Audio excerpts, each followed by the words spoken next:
Hey guys, what's going on? Sombra del Piso back once again with another video. And of course, we all know what this is. It's gonna be another Peruse the News with Sombra, the captain of the cruise, the parrot of the fools. I'm an idiot, I'm an idiot.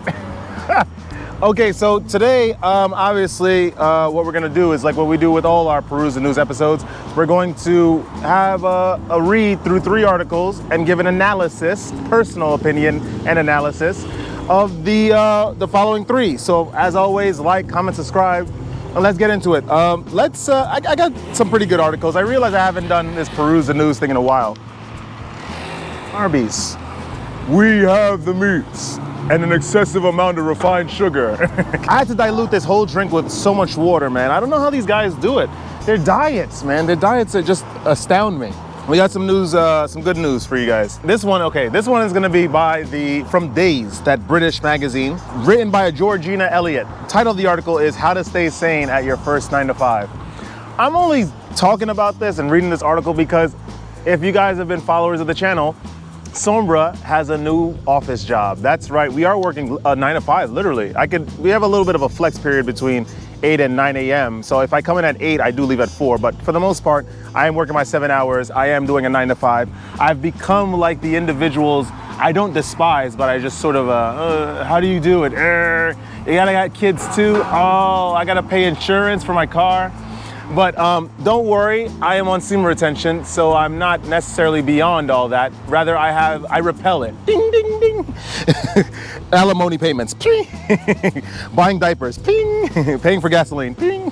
Let's see what Georgina has to say about this how to stay sane at your 9 to 5. Honestly, just to give like a little preliminary prelude to this whole thing, I haven't had any issues yet. I've only worked 2 days, but I don't feel bogged down by this 9 to 5 thing anyway. I feel like it's like some sort of moment's respite from all my other jobs, 1. And 2, the work is pretty simple, to be honest. It's just a lot of office work. So it's just, I can't see that being difficult. All right, let's read on. There is a particularly jarring adjustment to be made from university. All right, so she's talking to the people that are graduating from college and going straight into an office job. The lucky ones. I just realized through my last 2 days working at this job is that I'm indeed a very lucky individual for having to come into the office position when I did, because I can't imagine having to do that right after college and just being used to that very, very slow pace. There's a particularly jarring adjustment to be made from university, all about free time and a good time to the realities of 9 to 5 life. Perhaps you are feeling the monotonous weight of a twice daily commute, or can't think of anything to say by the water cooler. And then there's the existential dread. Is this all there is? That's what happens when you don't have any sort of long-term plans or any ambitions for what to do when you reach a certain point in this 9 to 5. These existential wobblies are what led 21-year-old Brielle to upload a TikTok that went viral last year. In the video, she tearfully described, oh my God! Let's just read the entire sentence. She tearfully describes how little time she has for herself to cook dinner or work out at the end of a 2-hour commute every day. After some predictable scoffing from the right-wing media in response, she told Rolling Stone that starting her first job after graduating was the biggest transition of her life, one that she is still trying to adjust to. Okay, I'm sorry, Brielle. The inverse of most people that are working in the workforce right now, you have an office job, which means you have a lot of benefits. You get a lot of subsidies, right? In terms of travel, you're in a cool environment. You're not really expending yourself physically. And she's like, oh my God, I don't have time to just do my nails and drink overpriced coffee with my friends and try to, find the next finance bro to date. Oh, boo-hoo.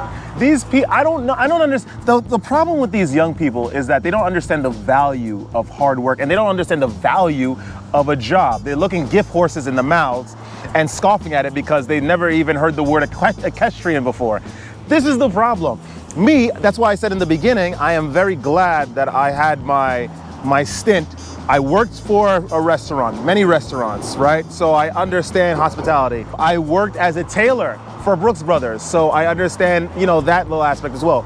Worked retail. I worked for I think either the subsidiary of Foot Locker or the parent company. I worked for Champ Sports. Did that for a while, so I understand that.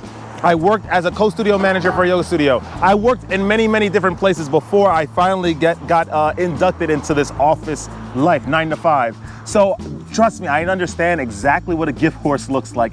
I understand exactly what a diamond in the rough looks like, and ain't no way I'm going to Jafar that diamond in the rough. Let's just keep it a buck. These people do not understand. They still live with their parents. They're still getting most of their bills taken care of, and they're not understanding the long-term benefits to staying in an office job. You get pension. Pension is an ideal that has disappeared in this modern day. I think 1 out of every 30, 40 people get access to a pension. Even so, if not, then they get access to 401k that their employer matches. Ask the third degree friend from you, right, if they have access to such benefits. And trust me, they'll tell you negative. They'll answer negatively. Although systemic capitalism can grate on anyone at any age, these challenges cast a very long shadow on Gen Z, who faces the pressing reality of not being able to afford the same bastions of financial security that were the driving force behind previous generations, a house, a car, and a healthy savings account. Yes, I do understand. I'm a millennial. I'm like 32. I do understand. I'm sort of in the same boat. I started this office corporate job 2 days ago, right? I'm 2 days in. And it's practically the same situation as a Gen Zer graduating from college and going straight into the office work.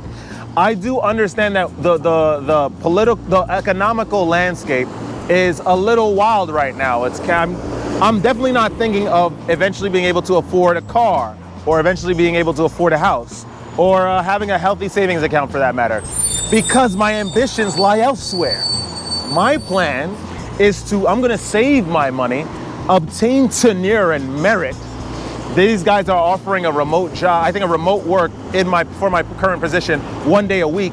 Eventually I will negotiate for full remote, or if not, I'll have enough tenure to negotiate for a different position that offers that kind of work, and go somewhere else where the expenses are lower, people are a little bit more happy, we don't have a prevalence of super expensive items such as houses, cars, all that good stuff, and where it's just like this perpetually. This is the only thing that's my ambitions. It's my long-term ambitions. If you do not have any long-term ambitions as a young person, and you're sort of swept by social media, you're sort of looking at other people and sort of envious about what they had, although they came from an older time where everything was a little cheaper, you might as well just consign yourself to a circle of hell, because that's life. Why is it so difficult to adapt to a 9 to 5 life? Do you hear these guys? Let's just read the paragraph. We're going to continue. Entering the workplace christens us as actual adults. Christens us. Or IWB, secretary of Jonathan. There is that rite of passage, right, that we are sort of going through. We go nursery, elementary school, middle school, high school, go to college, and then we get that corporate job, and then we're adults. We're supposed to be having our own apartments, have our own cars, and we lead our own lives, right? We sort of impose very strict drinking schedules, or at least we're supposed to, but no one actually does it because they're so happy to be free, so they just do everything that they were restricted from doing. I fell into the same situation too, where I viewed life as some sort of sequence, right? You have to do this, you have to do that, then you have to do that, then you have to do that. And if I can't skip steps, or it's a linear path, there's no way I could go this way, that's on my perceivable path, or else I have sort of devolved in some way. And I think that what we don't understand is that life is the sequence. Every step you take is the sequence. You are heading towards, you're accumulating experiences that will help you in your next endeavor, in your next challenge. I learned that with age, so I think that people will understand that with age. We'll hope. So let's read on. Let's see what what else she has to say. There are no exams to measure how well you do at life. There is no need to be anywhere in September. This is a chapter defined by uncertainty and change, which can be difficult to sit with. All the while, you might find yourself stuck in purgatory, aka moving back home. While this is becoming a reality for more and more graduates, commuting to your adult job while sleeping in your childhood bedroom and wearing a suit recycled from your sixth form years. Sixth form, they're referring to our middle school, because this is a British article, this is a British magazine. And feel like a jarring step back from the independence and freedom of university life. It is also mentally draining to start something entirely new for the first time. Ali, I'm sure it's short for Allison, Ross, psychotherapist and spokesperson for the UK Council of Psychotherapy, says starting a new job means responding to new places, people, choices, and restrictions, a process he describes as energy sapping. What, you see what I'm saying? Like, we got these dumb comments. We can ask anybody, anyone that's worked a lot with other jobs, right? With jobs that don't offer benefits, jobs that don't offer 401ks, where you're using a lot of physical work. You're not using your brain so much, you're using a lot of physical labor. These guys will kill to have a job like this. Or we could even take it further. They're living in the UK, right? So they're getting British pound sterling. That's a lot of money, right? Compared to a lot of other economies in the world. In South America, in Colombia, Venezuela, Peru, Argentina, Uruguay, whichever, a lot of those countries, they're not making nearly as much money as us here, as the average person here, right? Because of their economic states. Give or take, they do work a little harder, right? There's a lot more physical jobs there. It's a lot less, those places are a lot less fortified. So there's a lot more physical work. There's not a lot of offices. So the fact that we are in this first world, we got access to running water, clean water. We got access to good food. We could stay with our parents' house and whatnot, and they have access to whatever they have, whatever they worked for. And we're complaining about having good work in general, where you're not being physically taxed every day. Cry me a river, Georgina, or cry me a river, or whoever this Brielle. You got to get used to this is life. The fact that you have an office job that's going to pay off for you the longer you stay there is great. A lot of people just don't have access to that. There's Gen Zers, just they don't know the value of hard work. And the fact that they're consistently getting hired for these positions over millennials that do, most of them, at least most of us do, I like to say that, understand the value of hard work, especially the obtaining of a job, an office job that gives benefits. How to stay sane when you start work. Find someone you trust. Ask questions. Don't stress about having a long-term plan. Communicate with your manager. Don't compare yourself to others. Practice spaciousness, make time for yourself, move, book holidays, embrace that Friday feeling. All things to slowly transition the individual into the system. My plan, in the 2 days that I've already started working at this office job, already found out, okay, unfortunately, Sombra had to change his gym schedule. Oh, whoop-de-doo, that sucks. It's okay, I have another gym that I went to, completely new people, plus it's in some area in Queens where I was the only black dude in there. There was only Mexican people, or people that spoke Spanish, because I think there was like a Dominican couple in there too. I'm seeing it as an opportunity to practice my Spanish. I'm seeing it as an opportunity to make new friends, right? My lunch breaks, I've been trying to find good places to have lunch, you know, healthy spots. So that's the thing.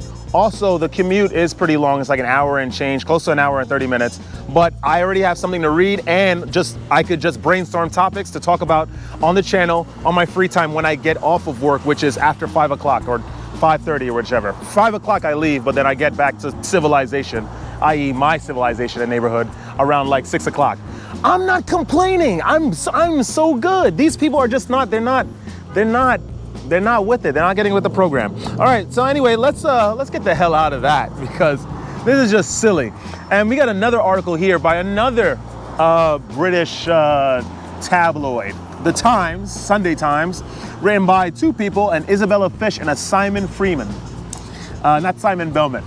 Yeah, Castlevania reference, guys. The name of the article is fashion related. I can't wait to talk about this one, because when I was reading it, I was like, yo, how far have we fallen? But it's just, people will try so hard just to look valid, just to be accepted by their peers. The name of the article is Golden Goose blames turmoil in Europe for pulling 1.7 billion euro float. Okay, Golden Goose, guys, if you don't know, it's like Golden Goose Deluxe or something. It's GGDB. It's some shoe brand. What Diesel was doing, you know, what Only the Brave, because Only the Brave is Diesel's holding company. What Only the Brave planned for Diesel was to sell a lot of distressed jeans that were like, that looked worn out.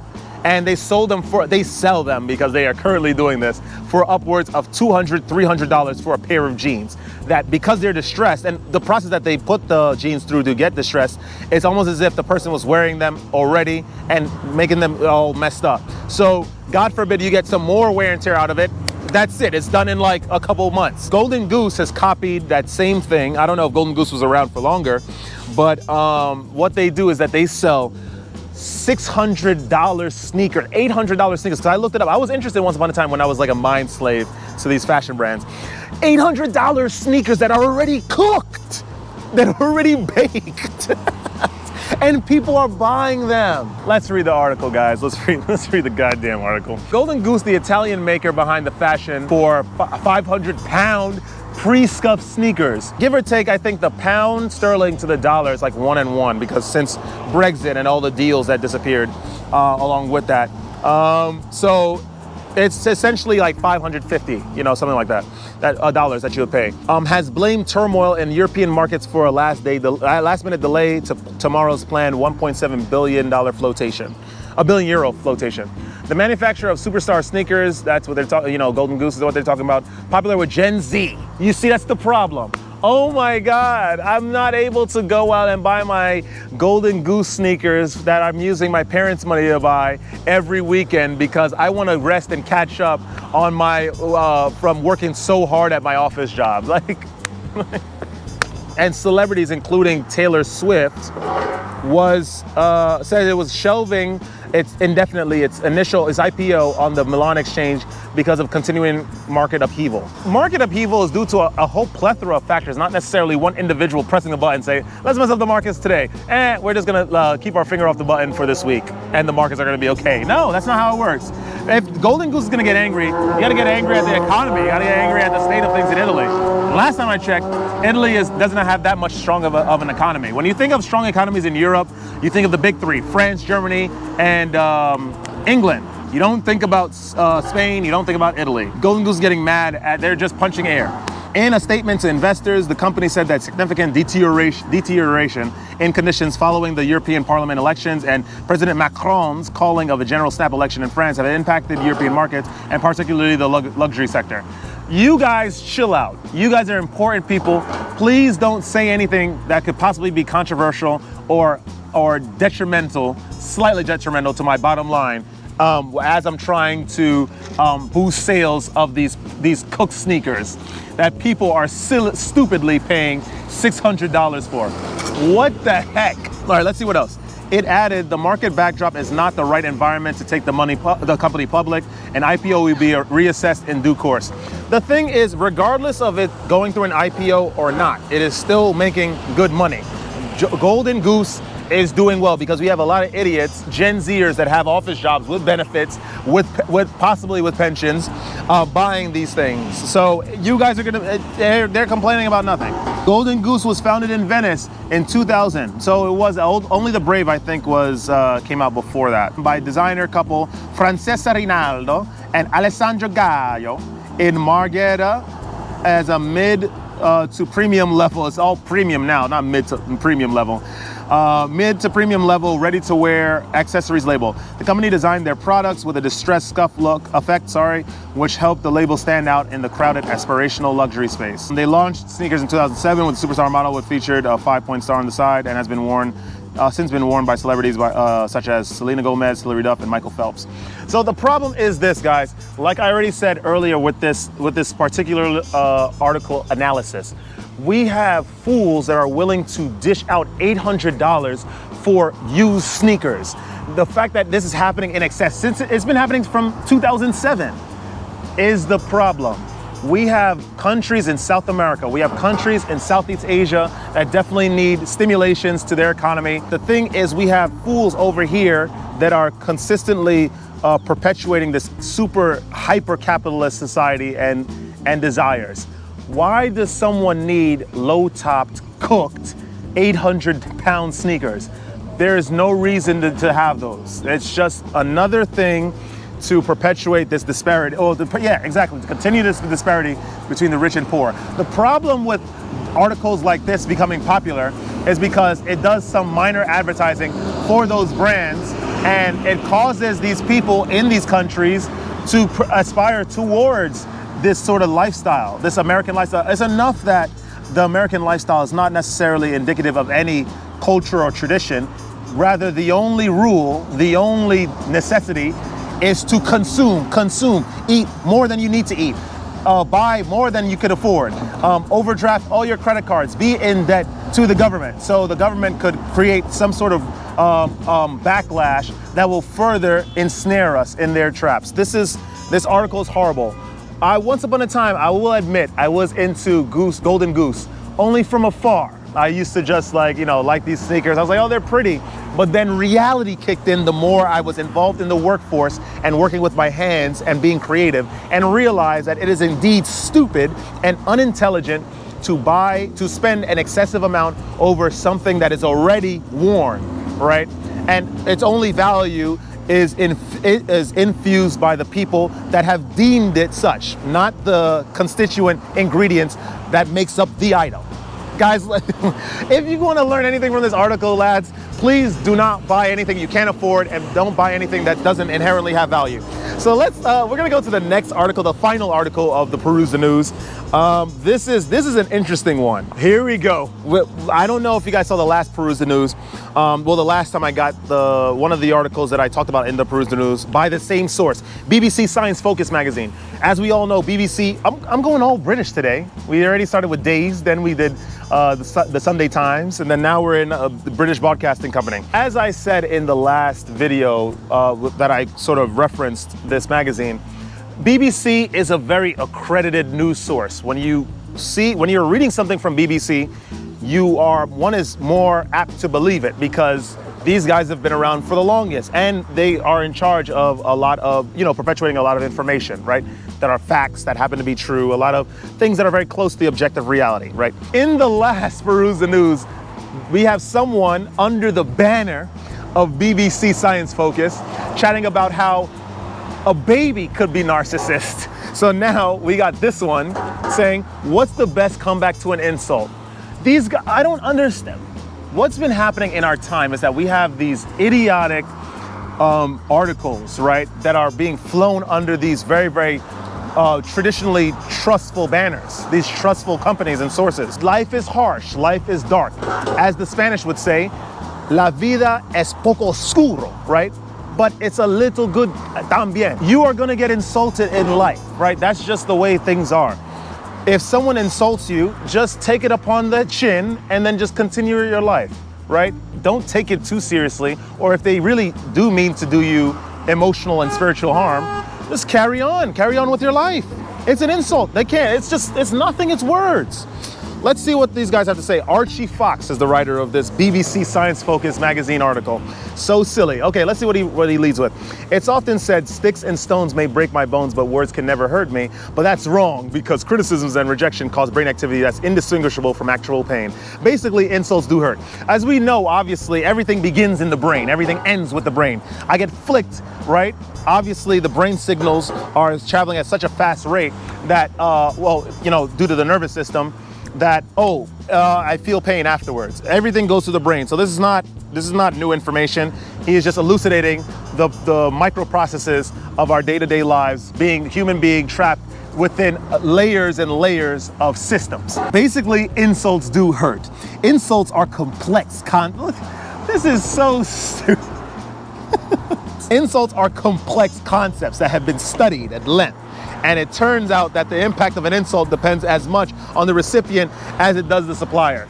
So when it comes to straightforward insults, one that lacks socio-historical weight, the targets have notable control over the outcomes. And there are many scientifically recognized ways to successfully diffuse insults or reverse their effects. So what's being said here is that even though sticks and stones may break your bones, but insults are not supposed to hurt you, because they're just an amalgam of words, very well said words, in order to evoke some sort of response. This guy Archie is saying that there are just some words, they're almost like magic spells, like from Sabrina the Teenage Witch or something. It's like, you are an idiot that has a small you-know-what. Oh my God, I can't resist, I don't have filters. Like, people are gonna say a whole bunch of bad things to you. Can you imagine being someone whose physical profile most people just don't like? there's going to be a lot of discrimination, there's going to be a lot of insults, there's going to be a lot of offensive behavior. But that's just, you had no choice over that. Of course, that doesn't mean that you have to settle in that situation and remain in that situation, but you don't need to respond emotionally to someone insulting you. As a result of responding emotionally, people are going to do it more. There are no amount of regulation that can happen. There is no type of regulation in the world that can occur that can stop people from insulting you.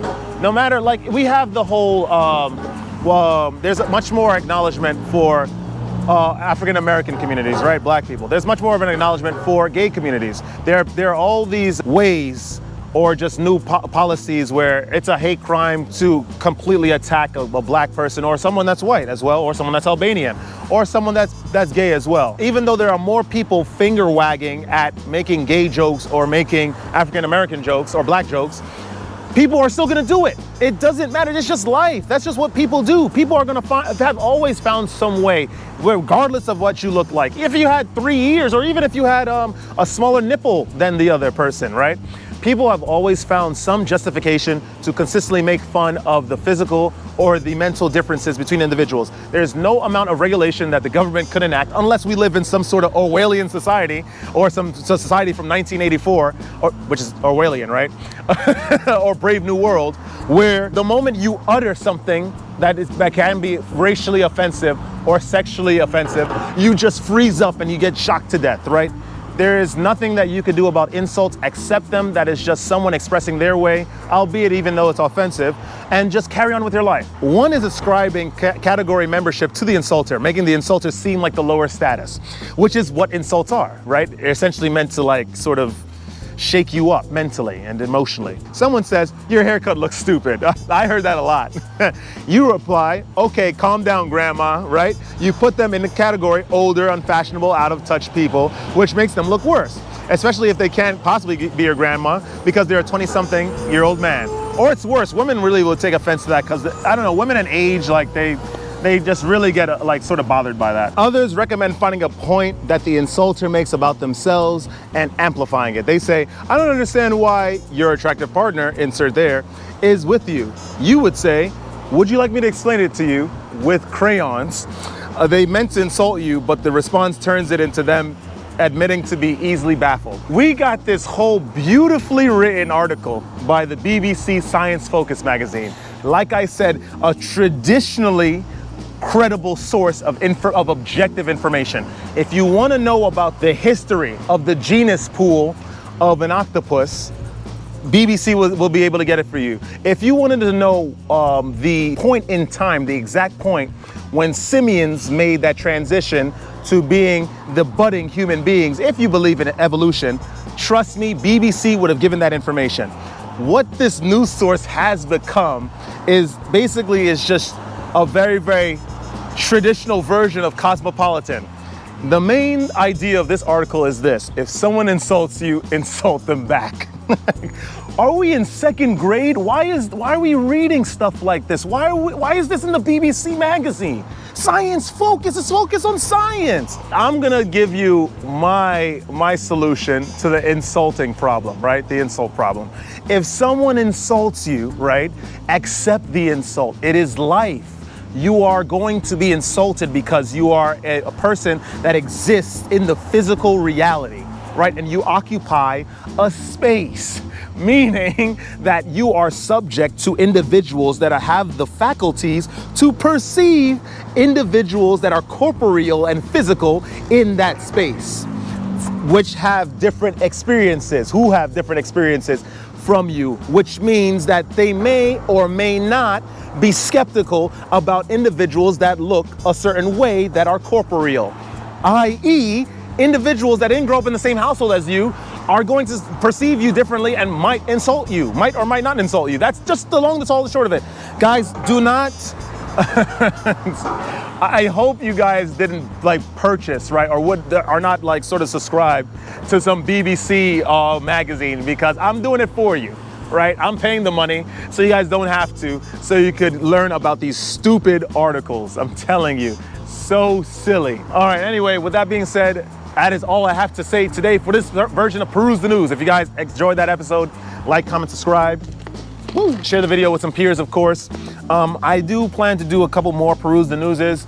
It's just that I've been, I'm trying to make this transition into this new job and just trying to find ways to shoot content and edit this content. So bear with me. And don't let this place get you down. You know, we got people insulting you. We got individuals walking around possibly thinking that they're of a better class than you because they're wearing 800-pound cooked sneakers, destroyed, scuffed up sneakers. This is life. The long, tall, short of life is that you will run into issues. You also have very, very good times. You have the potential of actually growing and ascending in this place, or you have the potential to descend and devolve in this place. The choice is yours. The choice has always been yours. And stay radiant. I shall see you guys in the next video. Woo!